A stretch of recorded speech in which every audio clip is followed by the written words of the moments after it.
Sir जय Hind. Major general राजन Kochhar sir, जय हिंद। बहुत बहुत शुक्रिया समय देने के लिए। Thank you sir.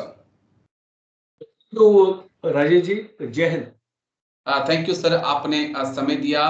सर इस वीक में एक बड़ी अहम खबर सामने आई कि संसदीय समिति ने एक रिपोर्ट सरकार को दी जिसमें कहा गया कि देखिए, सेना के अंदर 1 से 1.5 लाख जवानों की कमी है और ऑफिसर्स भी कम से कम 10,000 जो हैं वो कम है। और ये खबर उस वक्त आ रही है जिस वक्त हम इंडियन आर्मी में अग्निवीर स्कीम लेकर आए हैं और तमाम कई बार मेरी और आपकी भी बातचीत हुई है अग्निवीर को लेकर कि क्या इसके फायदे हैं और क्या नुकसान हैं। लेकिन इस बीच ये खबर आना कि आपके पास जवानों की कमी होती जा रही है।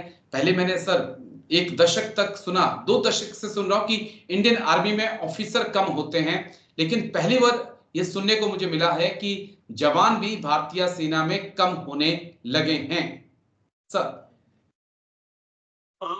राजेश जी, डिस्कशन को एक लॉजिकल तरीके से आगे लेके जाते हैं और जी।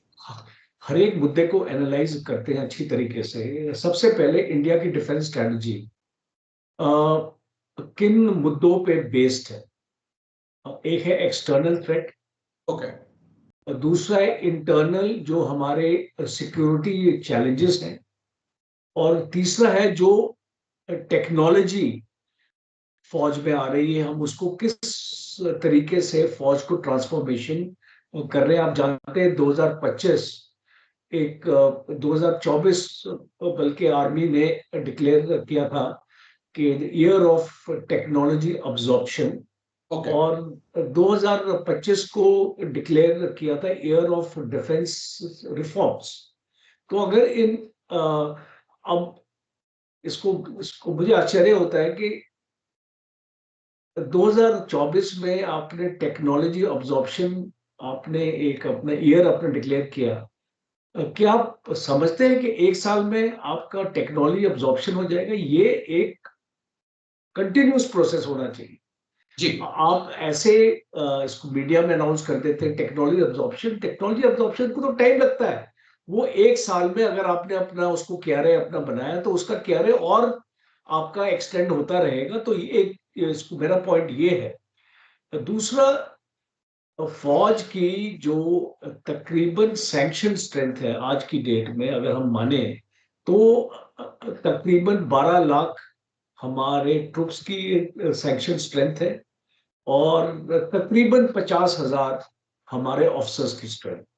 ओके। तो अगर आप इनको कंबाइन करें तो आप समझ सकते हैं कि 12 लाख से 13 लाख, या अगर हम एक राउंड फिगर लें, हम इसको मानते हैं कि 13 लाख की हमारी फौज होनी चाहिए।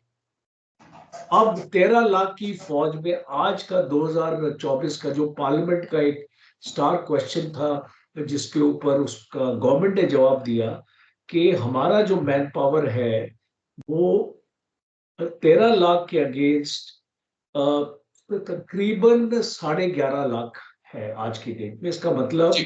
कि 1.5 लाख डेफिशिएंसी एग्जिस्टिंग है।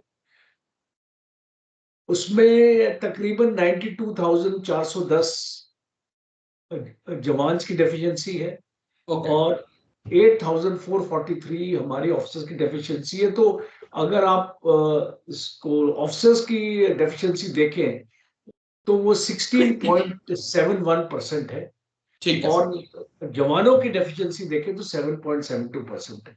तो अब हमारे पास अगर ये डेफिशिएंसी है, और अगर हम मानते हैं हमारी एक सैंक्शन स्ट्रेंथ होनी चाहिए 13 लाख, पर 13 लाख नहीं है, वो गवर्नमेंट क्या स्टेप्स ले रही है आज की डेट में अगर हम एनालाइज करें इस डेफिशिएंसी को पूरा करने के लिए। ये एक पहला हमारा क्वेश्चन रहेगा। दूसरा हमारा क्वेश्चन होगा कि आज क्या थ्रेट परसेप्शन है नॉर्दर्न फ्रंट के ऊपर चाइना, वेस्टर्न फ्रंट के ऊपर पाकिस्तान, जी। इंटरनल सिक्योरिटी और काउंटर इंसर्जेंसी ऑपरेशन आपके चल रहे हैं कश्मीर में, नॉर्थ ईस्ट में, और आपके रेड कॉरिडोर में।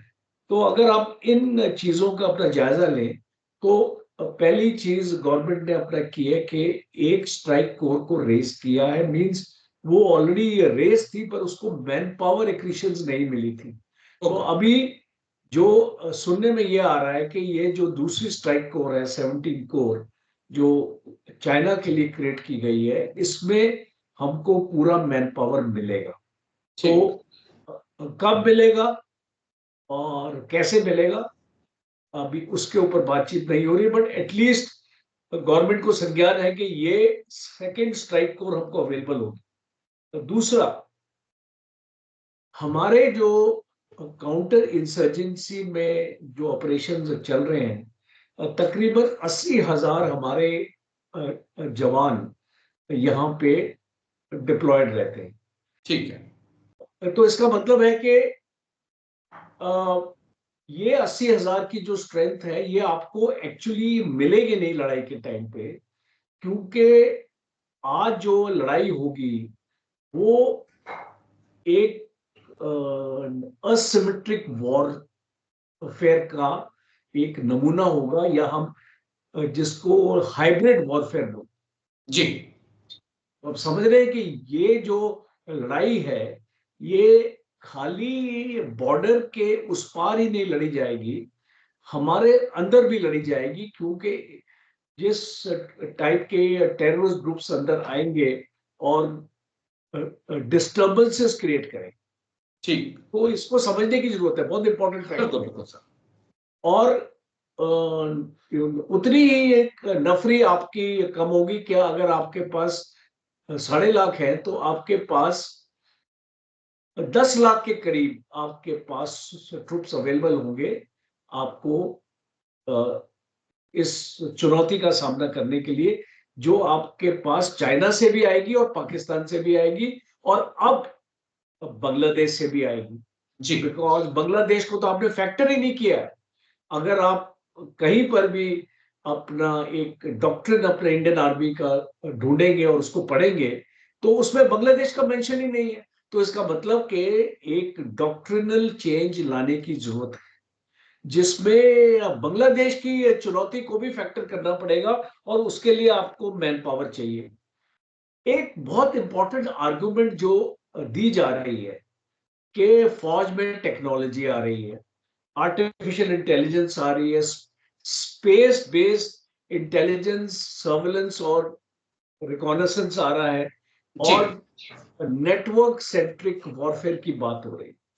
तो मेरा ये मानना है कि ये टेक्नोलॉजी मैन पावर को कॉम्प्लीमेंट करेगी, रिप्लेस नहीं करेगी।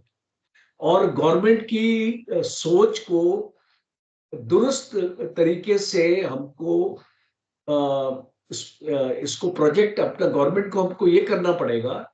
और आपका चैनल एक बहुत ही पावरफुल चैनल है जिसकी अपना व्यूअरशिप भी बहुत अच्छी है, और मैं चाहता हूं कि ये प्रोजेक्शन गवर्नमेंट को जाए कि technology can only complement man power, it can not replace man power. ये बहुत इंपॉर्टेंट जो शब्द है मैं आपको बोल रहा हूं। आप अपनी डॉक्ट्रिनल चेंजेस कुछ भी कर ले, integrated battle groups, infantry armoured arty के आपने बनाए, जी। छोटे छोटे आपके बैटल ग्रुप्स आपके काम कर रहे हैं, बट बहुत इंपॉर्टेंट है। पहली जो मेरी आप रिकमेंडेशन ये है कि टेक्नोलॉजी से आप मैन पावर में कमी नहीं ला सकते, एग्री। जो पहला। दूसरा, आपने अग्निवीर और अग्निपथ की बात करी। अब हम इसको सिनेरियो को अच्छी तरीके से समझते हैं।